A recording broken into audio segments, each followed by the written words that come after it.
Pourquoi est-ce que pour ton coach, la victoire est tout ce qui compte et rien d'autre? Il faut vaincre, sinon rien.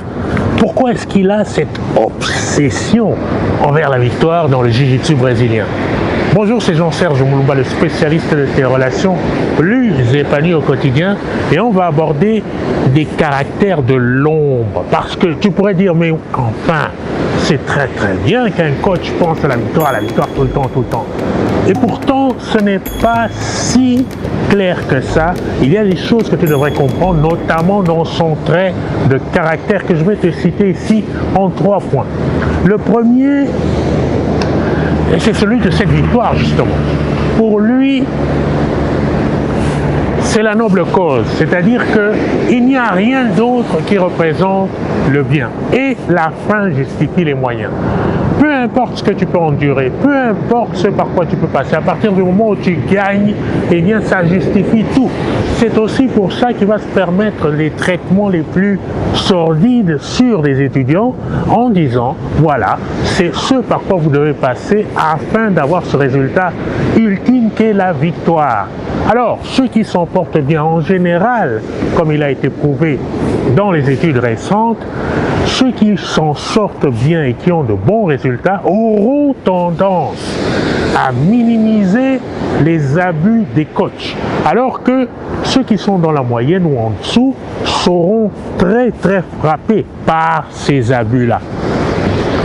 Donc, c'est très important que tu comprennes que ce n'est pas cette obsession à la victoire dans ce point premier qui te montre que le coach veut forcément le bien de tous. Le deuxième point, il est un peu subtil, c'est celui du billet de la survie. Le coach pense qu'en fait, parce qu'il a obtenu un tel résultat X, eh bien, tout est possible par rapport à cet X.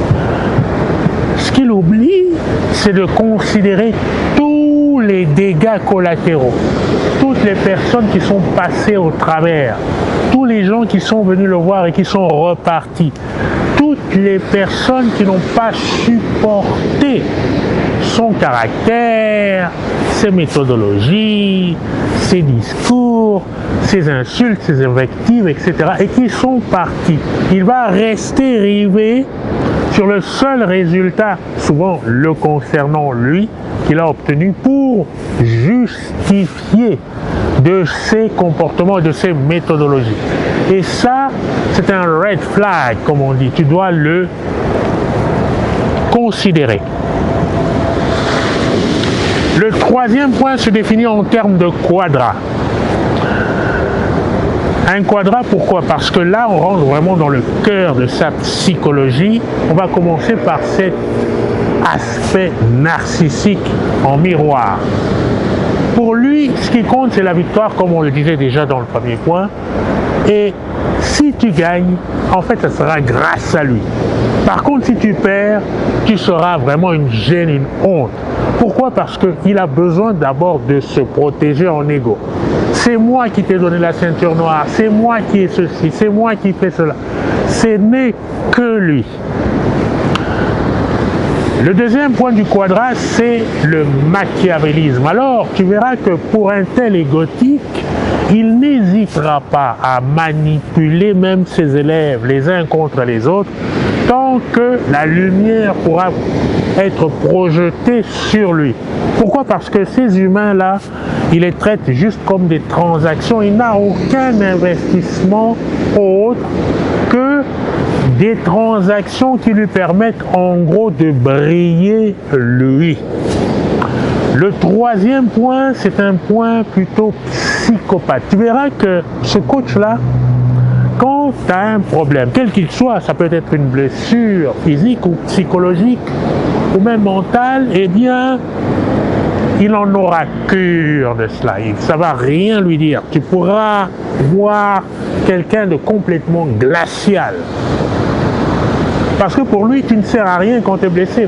Tu ne fais pas briller quelqu'un quand tu es blessé, etc. Et il n'a aucun déclenchement empathique par rapport à tes souffrances. Je connais bien un coach qui disait « Oh oui, non mais elle va bien, elle va très très bien, alors que la personne en fait était en pleine dépression. Et ça te montre encore un caractère ultra déficient chez ce personnage.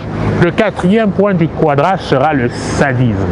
Tu verras que cette personne a plaisir à mettre des gens dans la torture, non pas parce que ça les développe, mais parce que ça lui procure de la satisfaction.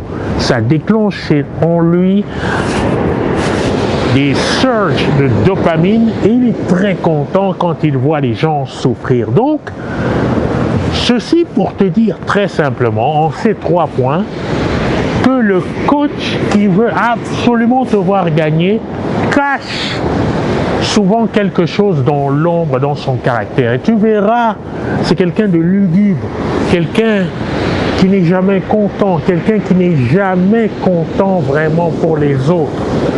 Il va s'épanouir uniquement quand la lumière va être projetée sur lui.